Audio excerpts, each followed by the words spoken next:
This is Jess, and you're listening to the Pumping Podcast. Welcome back, mamas, for the second year of the Pumping Podcast. I'm so grateful that you're here joining with me again. And if you haven't heard any of the episodes from last year, go back and check them out because it was really an amazing year for me, and I spoke with so many wonderful, inspirational mamas. Before we dive into our first episode of this second season, I wanted to just mention to you one of our sponsors. You can find them in the show notes. It's called Hypno Babies, and I spoke in episode 7 with the founder and CEO, Carrie Tushoff, and she was gracious enough to give us our own personal 20% off discount for my listeners.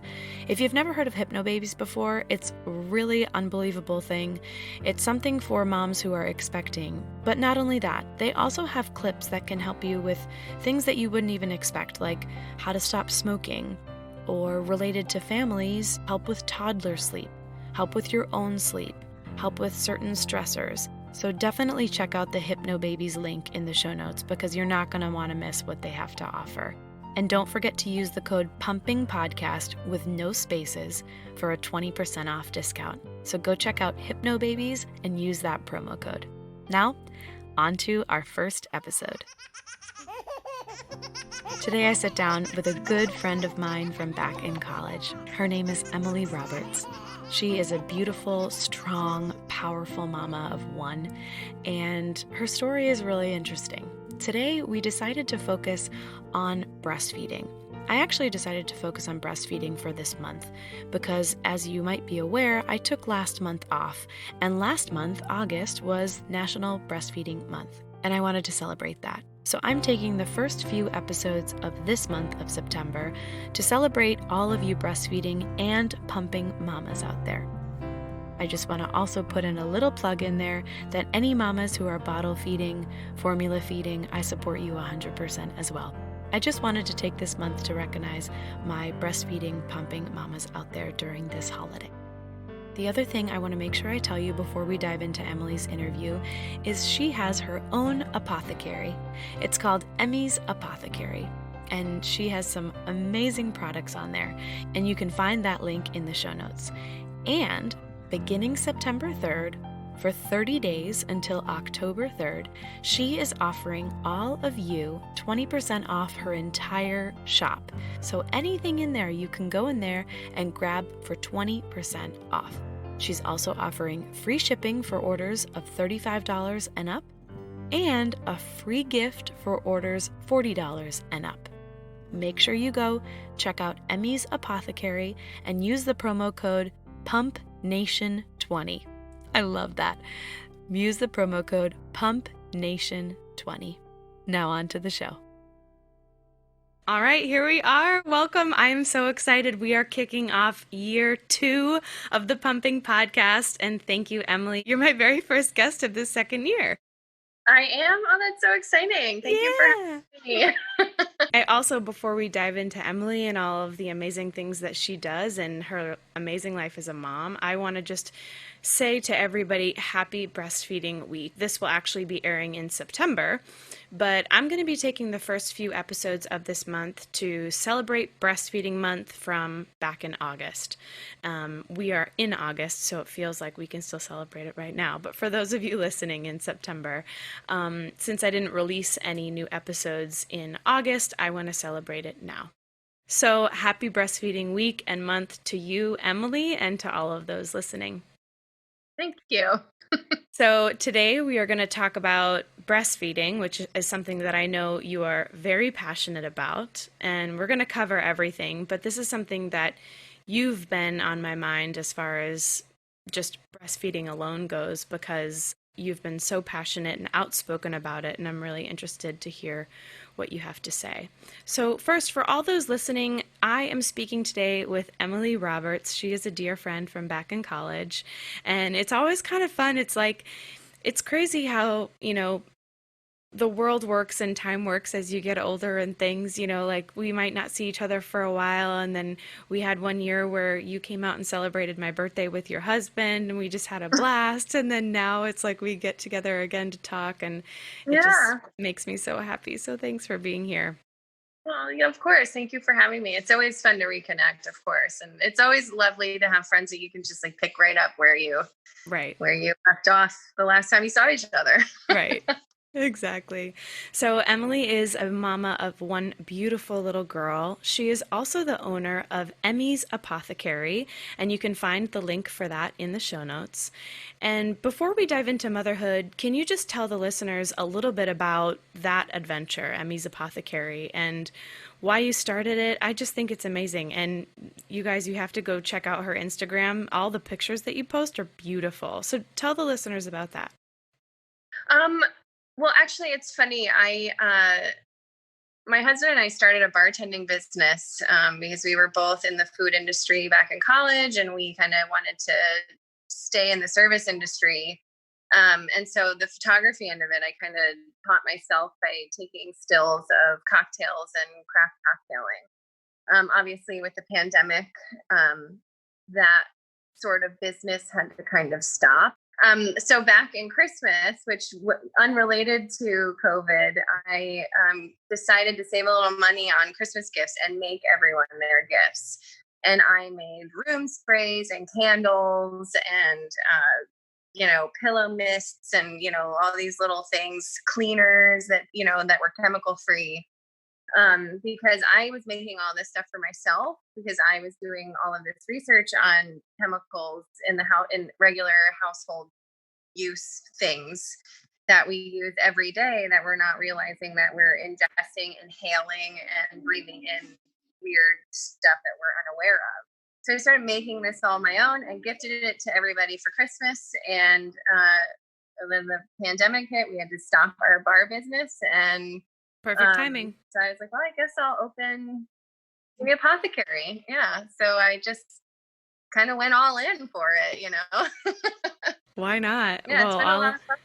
all Yeah. of the products are beautiful. So you guys, you have to go check those out. And I don't want to even think about Christmas yet, but as we go and move into those holidays, it might be a nice gift for people, or it might just be something nice to send to a friend to lift them up during this, rather stressful time. Sure. My whole mantra is, manifest your own transformation. And it's all about like self-care and taking care of yourself and your environment. Since we're like stuck at home all the time now, it's really important to make sure that you feel good in the space that you're in.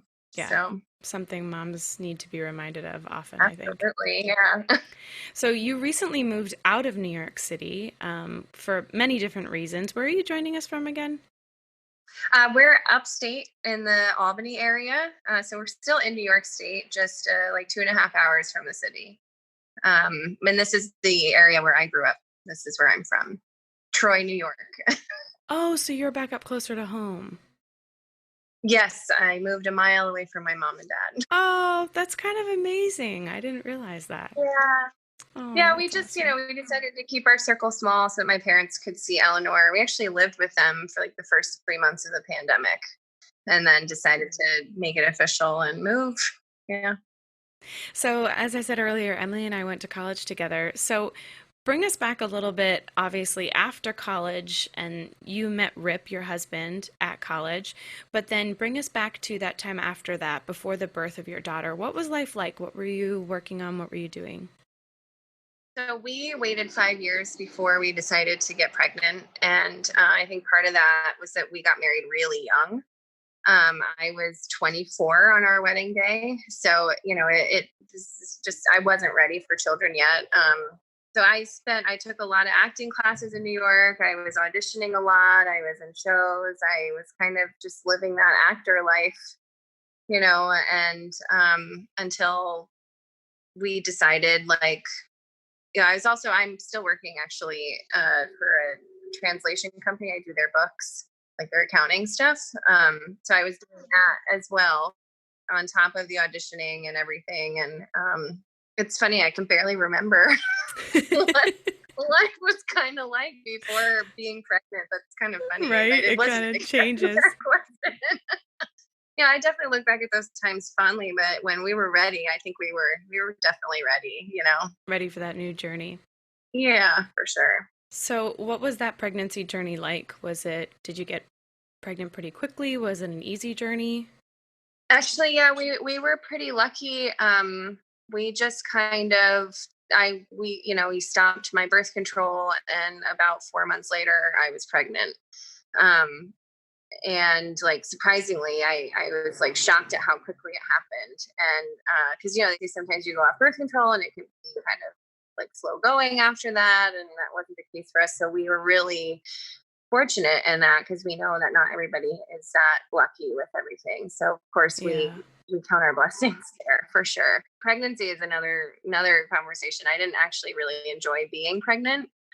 It just wasn't, and then I'm sure people are listening thinking like, oh God, Well, it's funny. Some people love it and some people hate it. It's yeah. always, I was pregnant in the hottest summer in New York City. I lived in Sugar Hill, where it's just all hills. So I was like, after my 7th month of pregnancy, I couldn't breathe, like walking anywhere. It was miserable.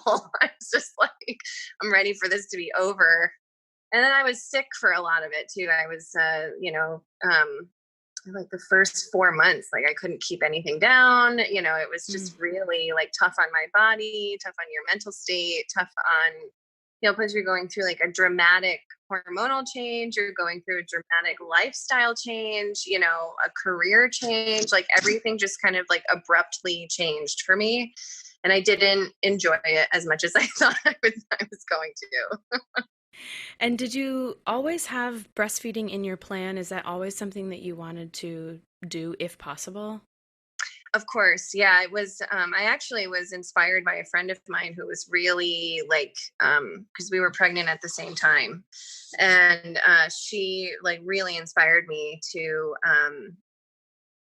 just like look into the benefits of breastfeeding, and then like, extended breastfeeding after 6 months of, or a year, after your Hmm. child turns a year, 6 months to a year. I know it's different for everybody.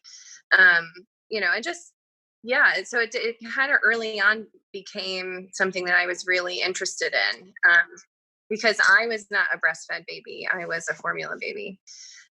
So breastfeeding, and I was the oldest, and so my sister also wasn't breastfed, so I grew up in a non-breastfeeding environment. So I didn't really have feelings about it until somebody else inspired me to become interested in looking into it. It was just really interesting. Yeah, that's cool. And so then what was your birthing experience like? I had a vaginal birth, but I was induced. Um, Towards the end of my pregnancy, one of my ultrasounds showed that I had pretty low amniotic fluid. And they were monitoring. I was going once a week for ultrasounds at the end there, like the last 2 weeks of my pregnancy, or 3 weeks, I guess. And then the day that I was induced, I just went in for a routine ultrasound at the hospital, and they were like, "Oh, you're not leaving. Oh, There's no fluid wow. left. Gotta come out. Like, let's go get you booked, get a room." So, and I wasn't in labor. I wasn't feeling contractions. Like I think I was naturally dilated a little bit, but not enough. And so, there were some aspects of my birthing experience that were a little traumatic for me personally. I had to have a Foley balloon put in. I don't know if you're Mhm. familiar with I've that. heard of that, yeah. Yeah, that, don't ever let the nurse tell you it's no big deal. That is probably like, that I think stands out the most for me in the birthing Really? experience. It's horrible.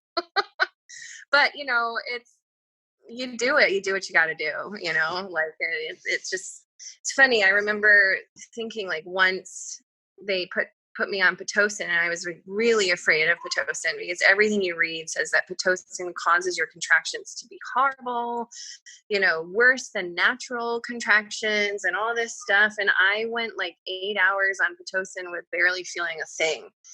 And Oh, this is after wow. the Foley balloon, and they're just like, you should be like in a lot of pain right now.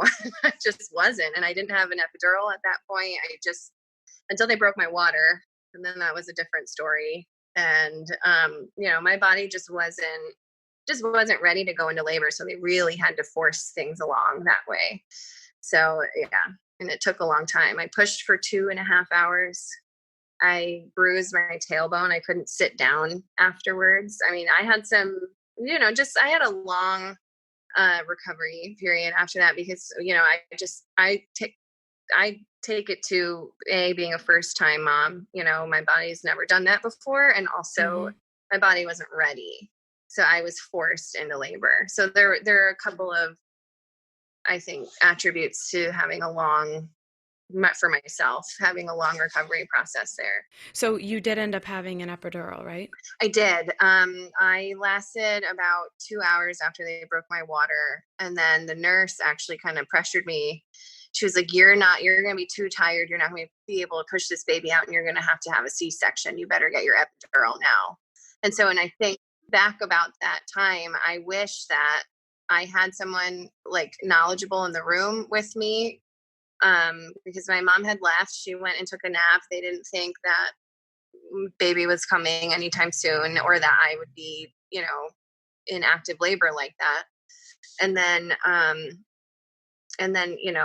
I think if I were to go back and do it again, I definitely have a doula in the room with me to be like, well, wait a minute. She didn't want an epidural, because I didn't. My plan was to try and go as long as I could without one.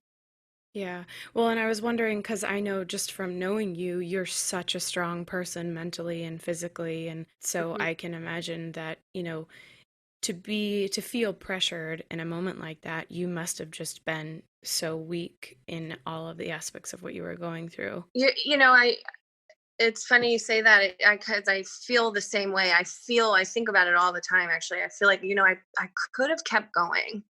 But they scare you, when you are in the hospital and, everyone is all up in your vagina and they've got their hands inside of you and you're naked and like you're huge. And you've never done it before. You've never done it before and you want to be safe. And, I think in my mind, I was like anything not to have a C-section. Hmm. So like, you know, yeah.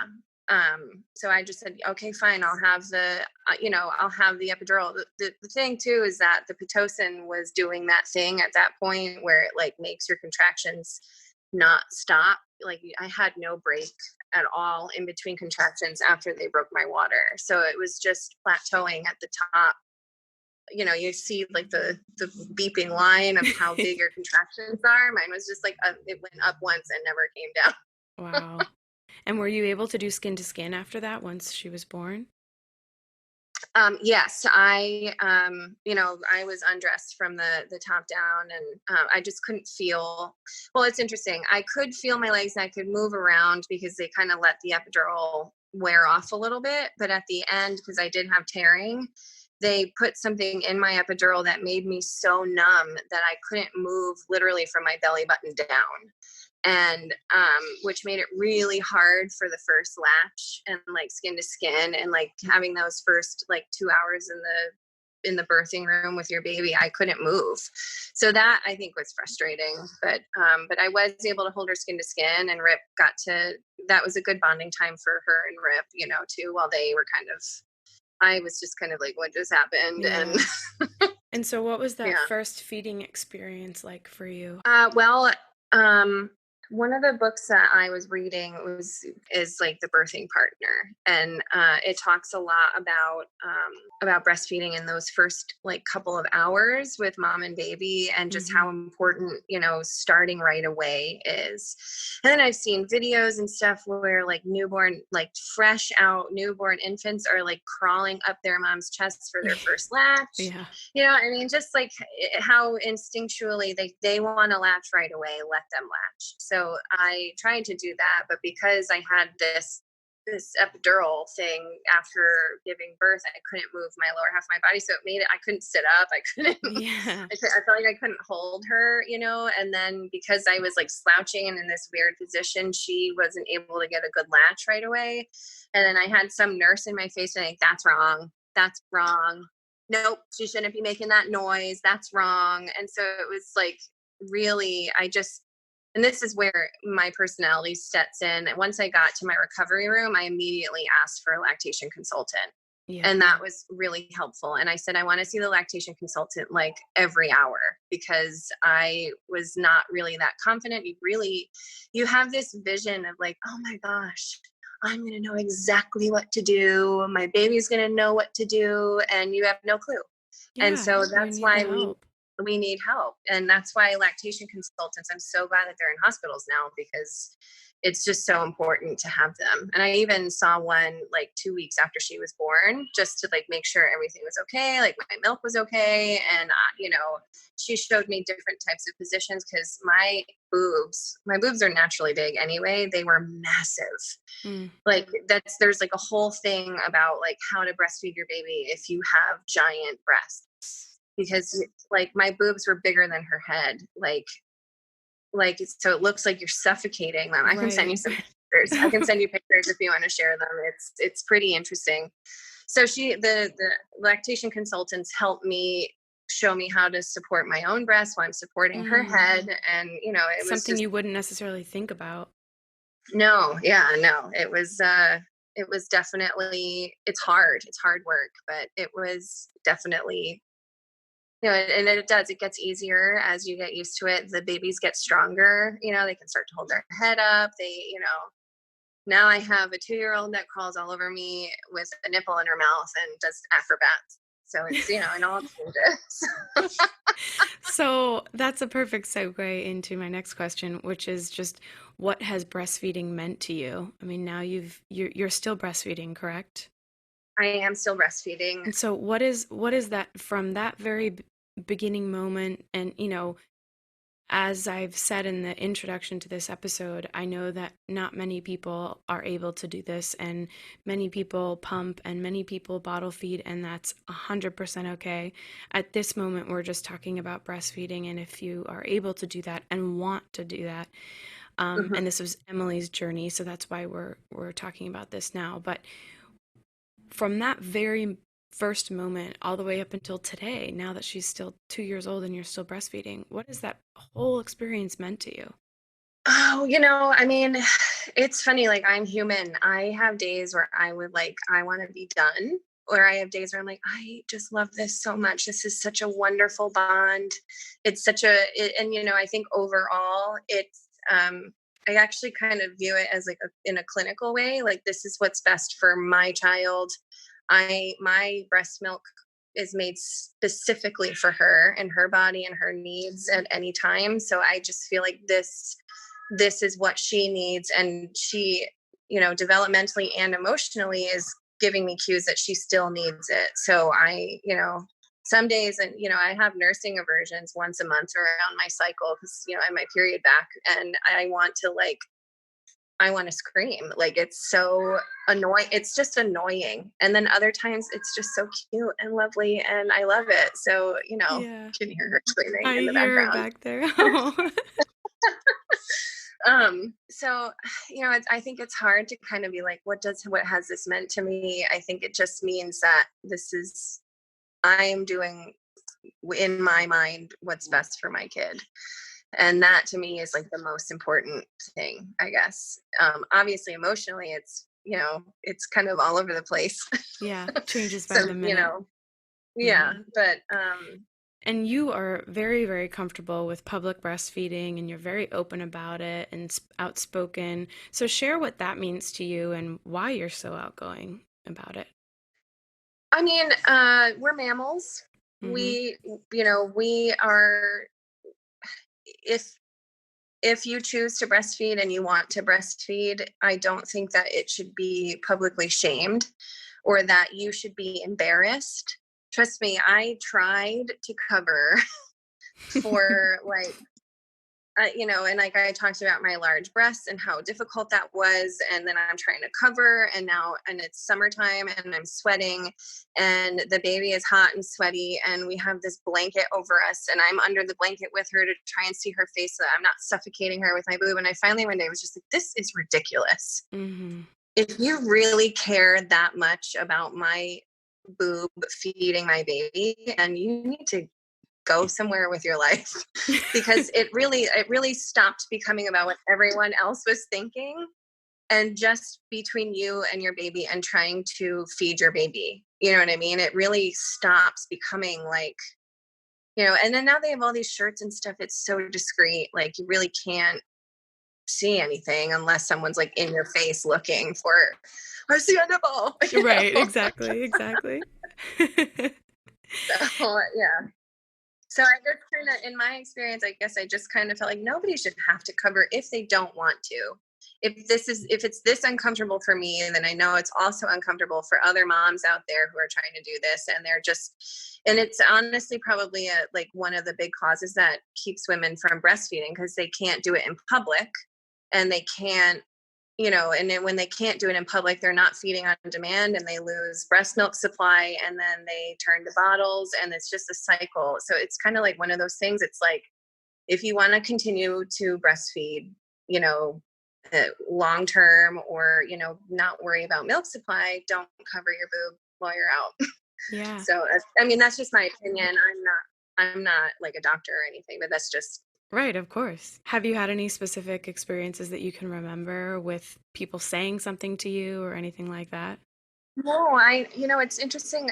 Some people would stare, I think, but that was like the most that I got. People would stare and kind of like try and see like what was happening. And I'd be like, oh, I'm just breastfeeding. Do you want to see?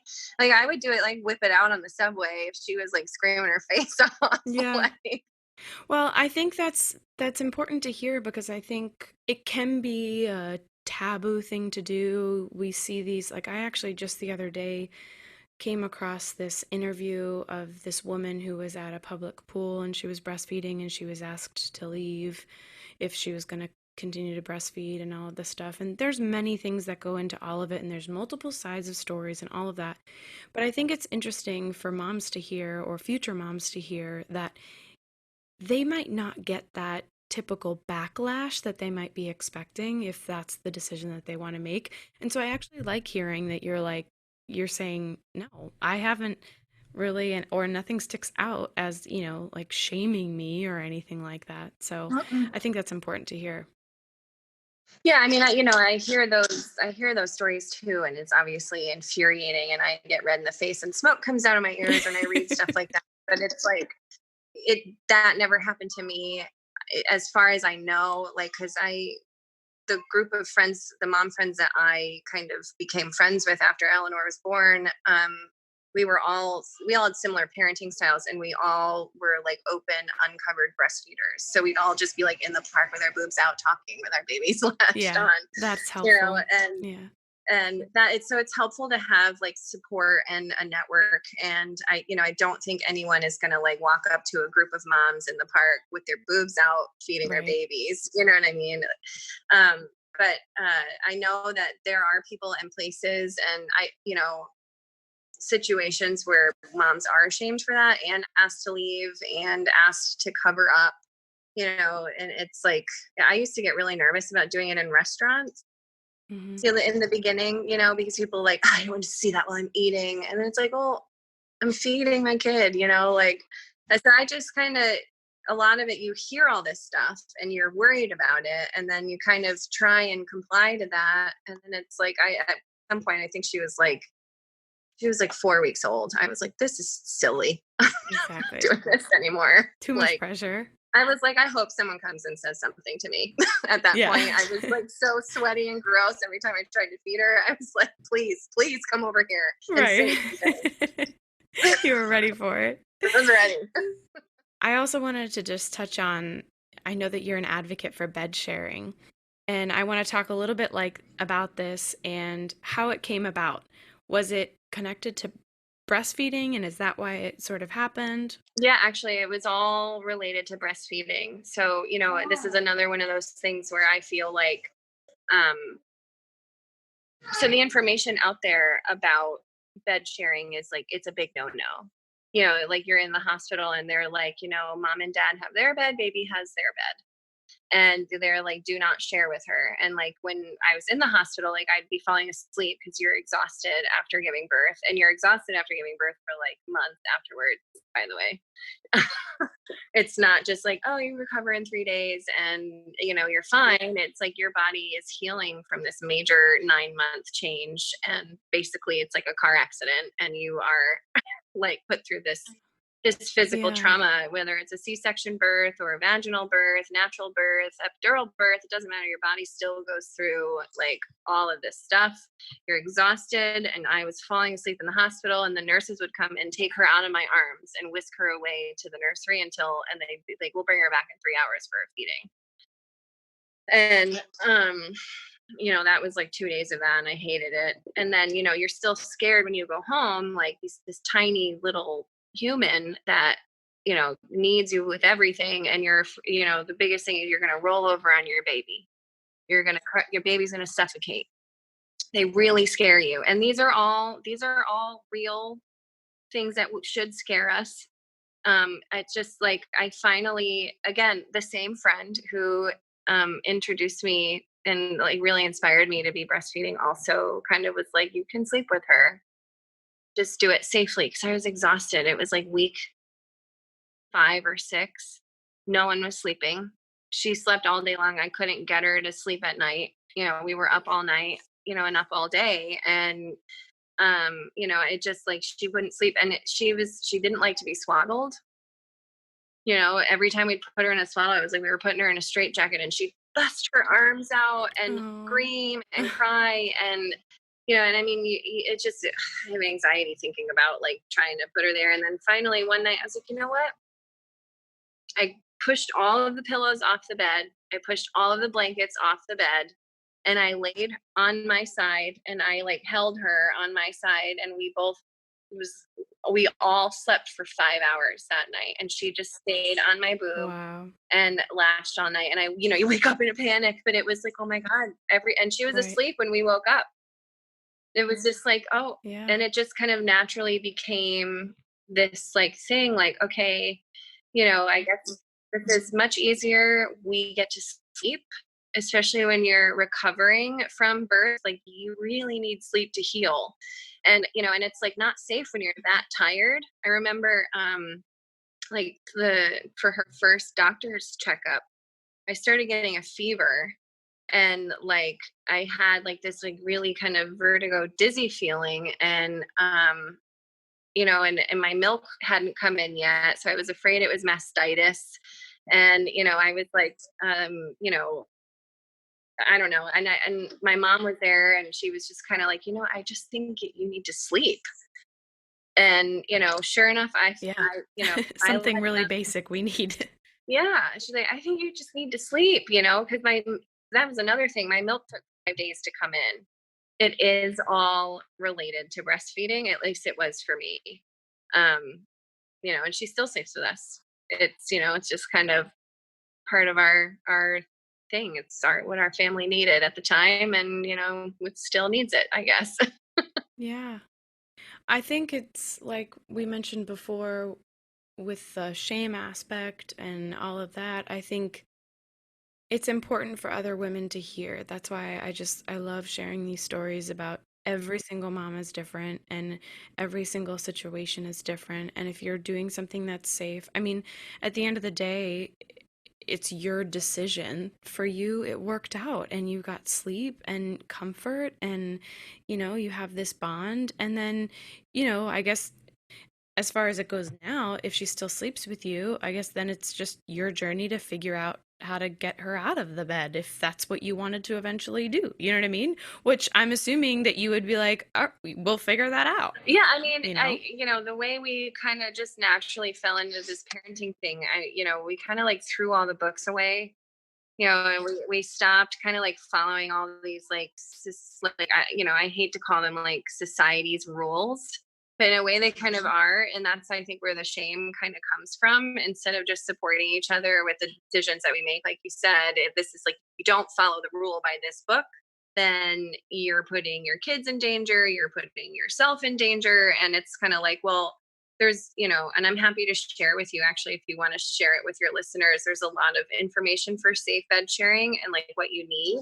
Yeah, that'd be great. And then for like night nursing with your kids for breastfeeding, and how to lay safely with them while you're breastfeeding, and so that you don't God forbid, roll over. But you'd be surprised how your instincts kind of like, Well, that's the thing. I mean, instinctually, like you started off this conversation, like we're mammals. So, and we were created to do this as women, mhm, to bear children and to keep them alive. So, I think, all of the information in the books and everything that you can read is so helpful and necessary to do your research.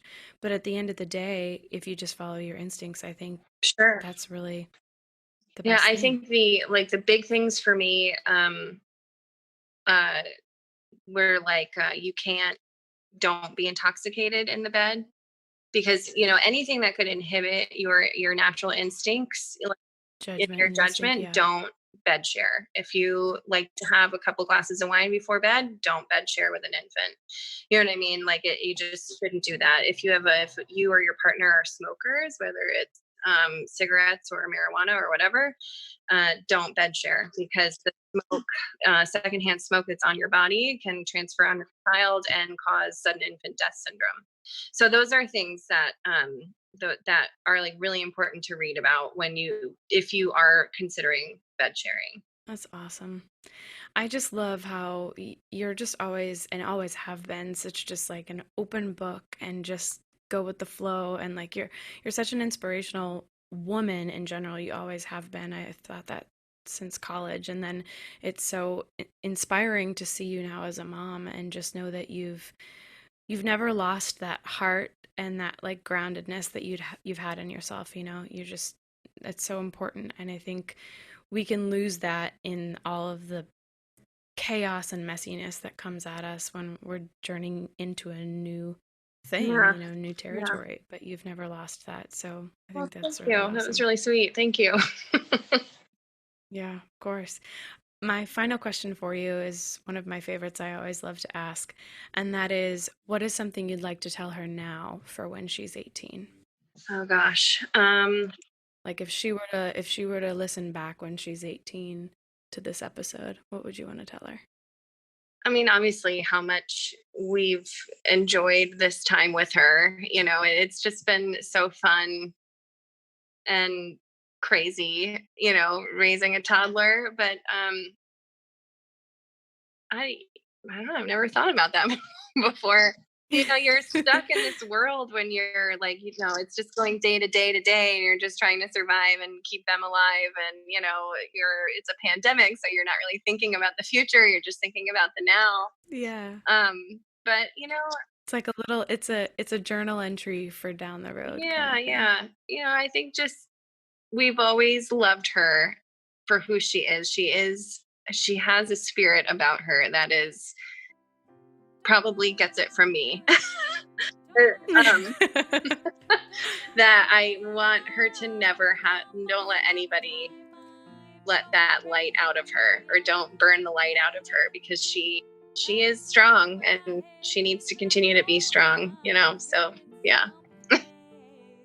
I think that's exactly exactly, I think you've hit it right on the nose. She got it from you, but what an amazing, lesson to learn from a woman and a strong woman. I think that's so important. Yeah, I agree. It's been so fun. Yes, thank you for having me. I really, yeah, have me again. I would love to come back. Of course, anytime. The Pumping Podcast is a podcast for moms and by moms, and I am your host. I'm not yet a mama. I'm a mama in training. If you're enjoying what you hear, take a minute on Apple Podcasts to subscribe, rate, and make sure you review so other mamas out there can find us and listen along while they're pumping or breastfeeding.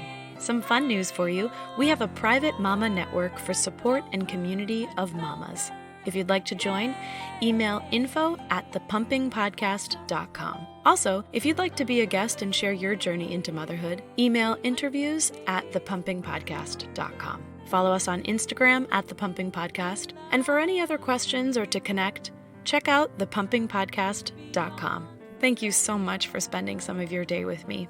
You light me up and inspire me. And share the podcast with a mama or future mama you know. Until next time, keep on pumping.